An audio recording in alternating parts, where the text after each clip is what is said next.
और रामचंद्र जी की जय। देखिए, मैं अयोध्या कांड के प्रसंग आपको बता रही थी कि देखिए अयोध्या कांड में जब भरत जी ननिहाल से आए तो कैसा वातावरण हो गया था अयोध्या का। तो सारे ऋषि मुनि वशिष्ठ जी ने ज्ञान का प्रकाश फैलाया और ज्ञान से उनको समझाया कि अब जो कर्तव्य है उसको देखिए।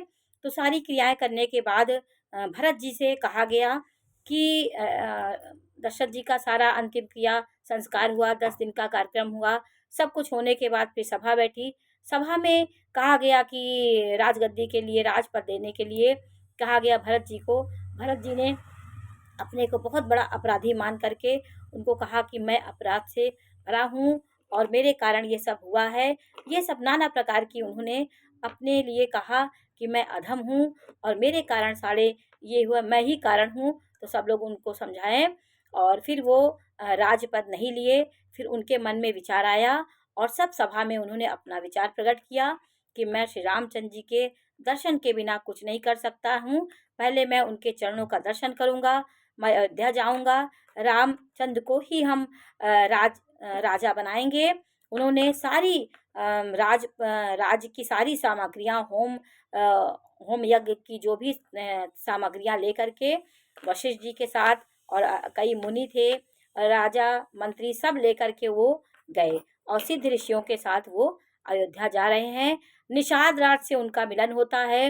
निषाद राज ने सोचा कि मेरे प्रभु रामचंद्र जी वन में गए हैं, कहीं भरत के मन में कोई षड्यंत्र ना हो, वो मारने तो नहीं आ रहे हैं, क्योंकि जैसी जगत की रीति होती है उसी प्रकार निषाद राजगुरु ने भी सोचा कि कहीं राजपद मिलने के बाद भरत का मन तो नहीं बदल गया है, ये हमारे प्रभु राम की कोई हानि तो नहीं पहुंचाएंगे। तो निषाद राज जी सेना लेकर के जाते हैं और जब वो भरत से सेनाओं को तैयार कर लेते, अस्त्र शस्त्र से सुसज्जित कर देते हैं, सबको कहते हैं कि अपने अपने घाट पे खड़े हो जाओ। और क्योंकि निषाद राज से वो कोल भीलों के राजा थे, सबकी व्यवस्था उन्होंने की और फिर उन्होंने कहा सब सुसज्जित होकर खड़े हो जाओ। लेकिन जैसे ही वो भरत जी के पास गए और भरत जी ने उन्हें गले से लगा लिया, क्योंकि वो जानते थे कि रामचंद्र जी का इन्होंने सहायता किया था। तो श्रृंगवेरपुर जाते ही गुहराज निषाद राज से उनकी भेंट हुई। निषाद राज उनके गले से लग गया और इस प्रकार वो इतना पछता रहा था कि मैं भरत के लिए क्या सोच रहा था।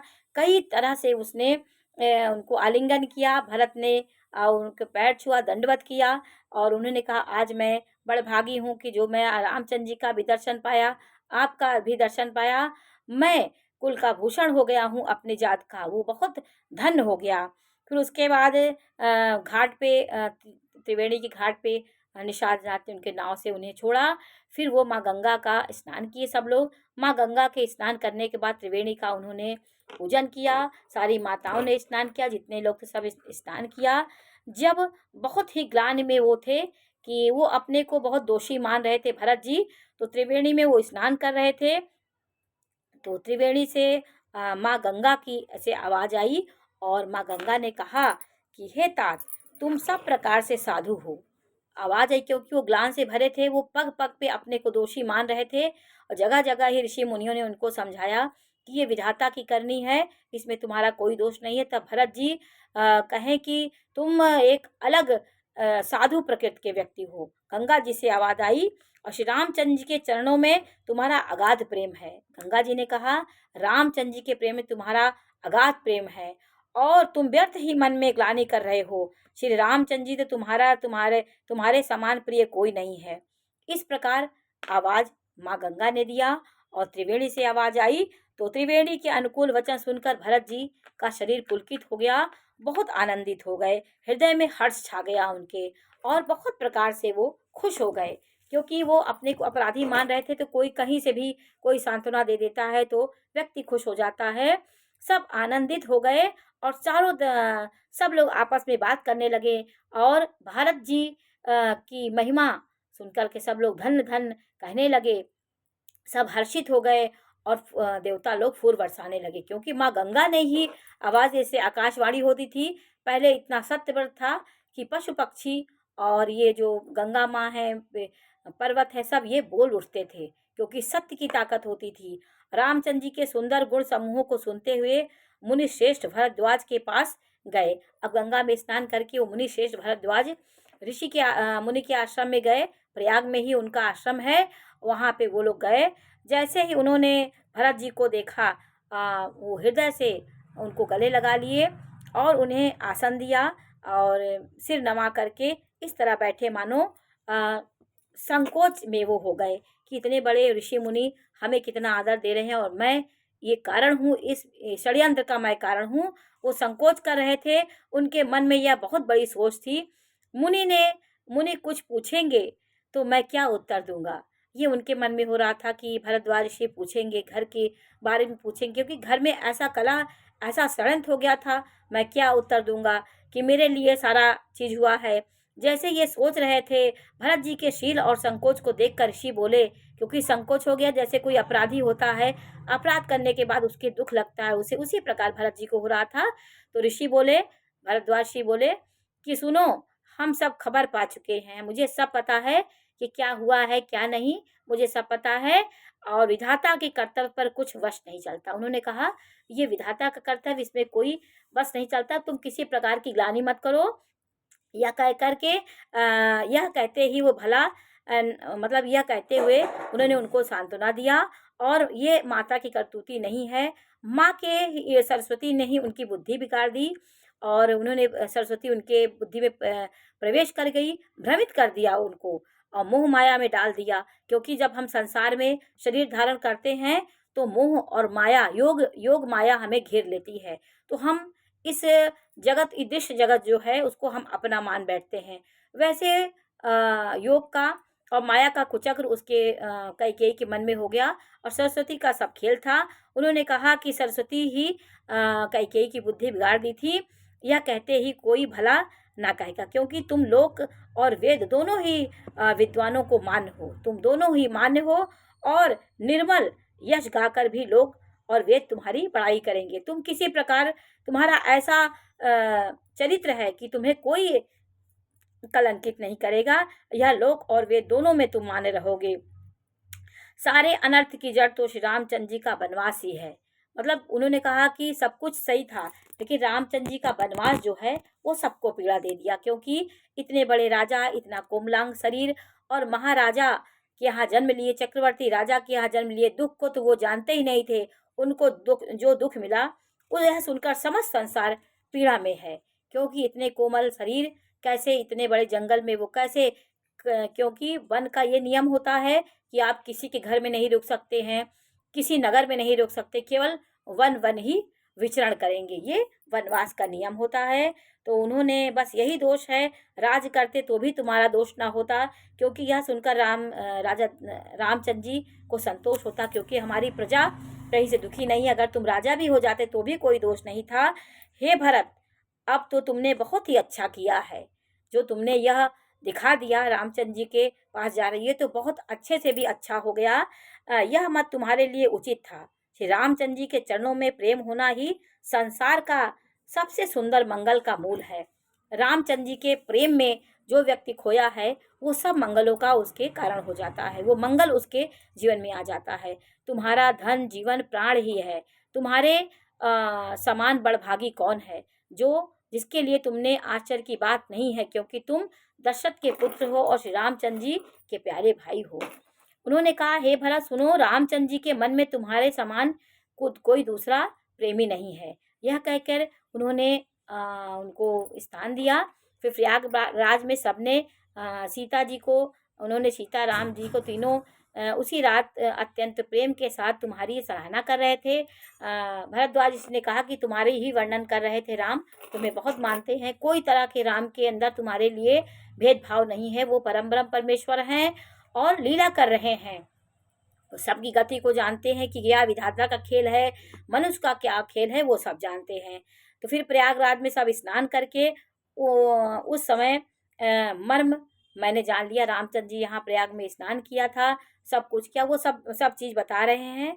और तुम्हारा यश नवीन चंद्रमा है और ये तुम्हारा यश चारों युगों में तुम्हारा यश गाया जाएगा। और चंद्रमा रामचंद्र जी के सुंदर प्रेम रूपी अमृत से पूर्ण है, तुम्हारा बहुत तुम अच्छे हो और महादेव जी के प्रिय हो, जैसे महादेव राम को प्रिय है, राम महादेव को प्रिय हैं, और इसी प्रकार तुम बहुत निश्चल निर्मल तुम्हारा यश रहेगा। तुम जीवन में कभी कोई तुम्हें कलंकित नहीं कर सकता है, और उस महान फल का तुम्हारा दर्शन होगा। सीता रामचंद्र जी मार्गदर्शन का रूप, उस महान फल का परम फल यह तुम्हारा दर्शन है। जो तुम दर्शन कर लोगे यह महान फल तुम्हें प्राप्त होगा, और प्रयागराज समेत हमारा बड़ा भाग्य है। हे भरत, तुम धन्य हो, तुमने अपने यश से जगत को जीत लिया है। ऐसा कहकर मुनि प्रेम मग्न हो गए।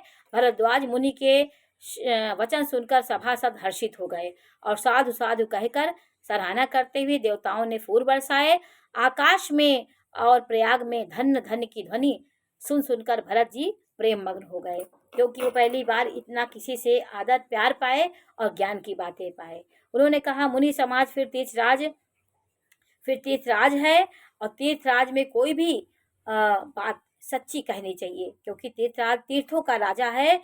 इससे उन्होंने कहा, मैं सच कहता हूँ। अब भरत जी कह रहे हैं, मुझे किसी प्रकार का ग्लान नहीं है, पिता के मरने का भी नहीं, क्योंकि पिताजी ने अपना पूरा जीवन पुण्य कर्मों में ही बिताया था, और 4 पुत्र उनके यहाँ ईश्वर के रूप में जन्म लिए।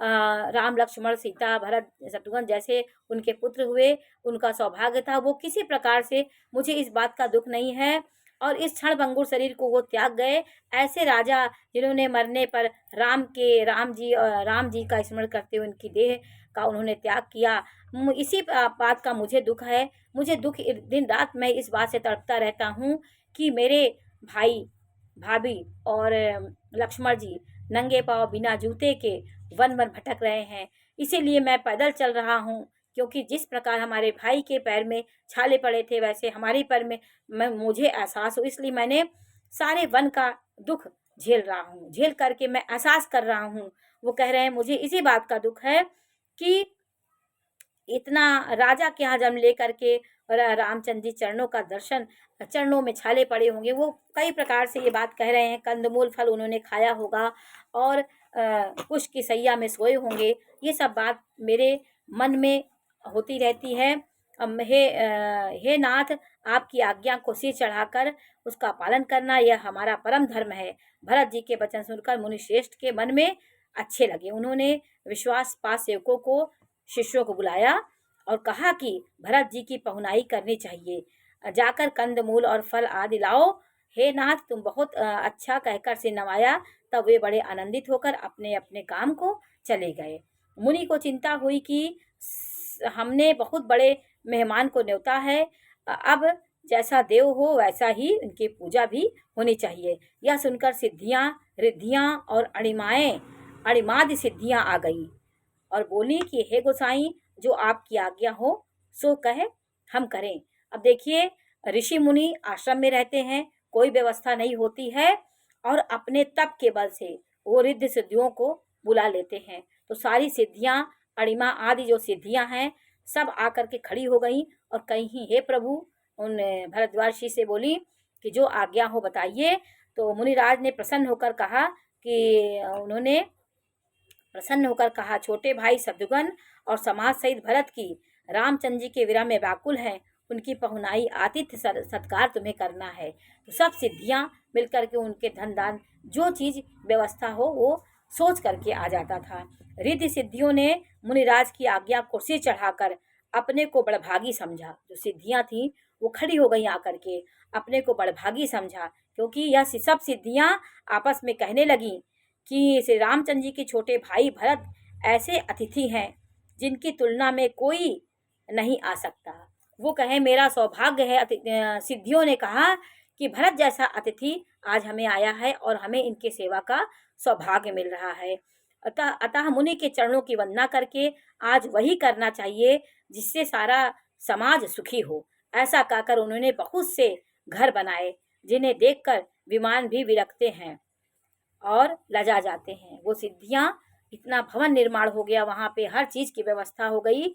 उन घरों में बहुत से भोग, इंद्रियों के विषय, ऐश्वर्य, ठाट बाट के सामान भर कर रख दिए गए, जिन्हें देखकर देवता भी ललचा गए।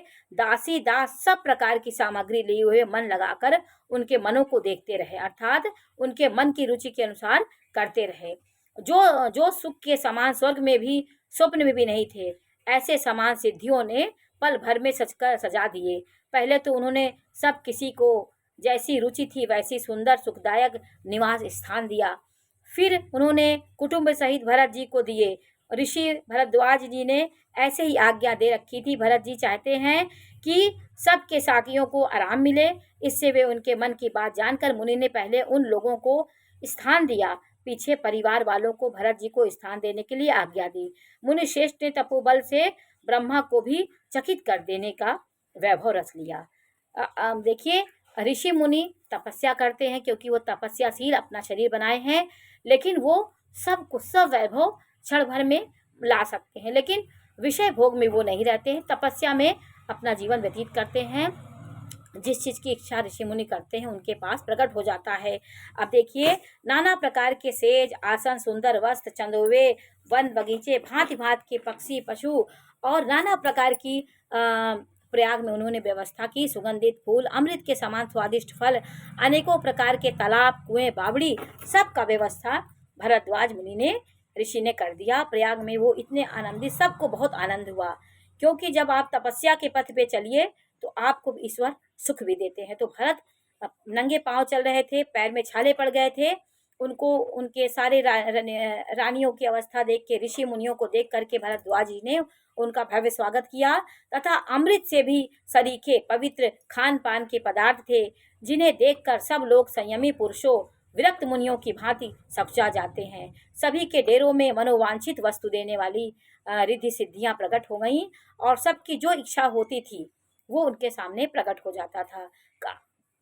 कामधेनु और कल्प वृक्ष हैं, जिन्हें इंद्र और इंद्राणी को भी अभिलाषा होती है, उनका भी मन ललचा जाता है। ऐसी व्यवस्था भरद्वाज मुनि ने किया था। बसंत ऋतु है, शीतल मंद सुगंध, 3 प्रकार की हवा चल रही है। सभी को धर्म, अर्थ, काम, मोक्ष चारों पदार्थ सुलभ है। माला, चंदन, स्त्री आदि भोगों को देखकर सब लोग हर्ष और विषाद के वश हो गए। हर्ष तो भोग सामग्रियों को और मुनि के तप प्रभाव को देखकर होता है। विषाद इस बात से होता है कि श्री राम के वियोग में नियम व्रत से रहने वाले हम लोग भोग विलास में क्यों आ फंसे। कहीं इनमें आसक्त होकर हमारा मन नियम व्रतों को तो न त्याग दे।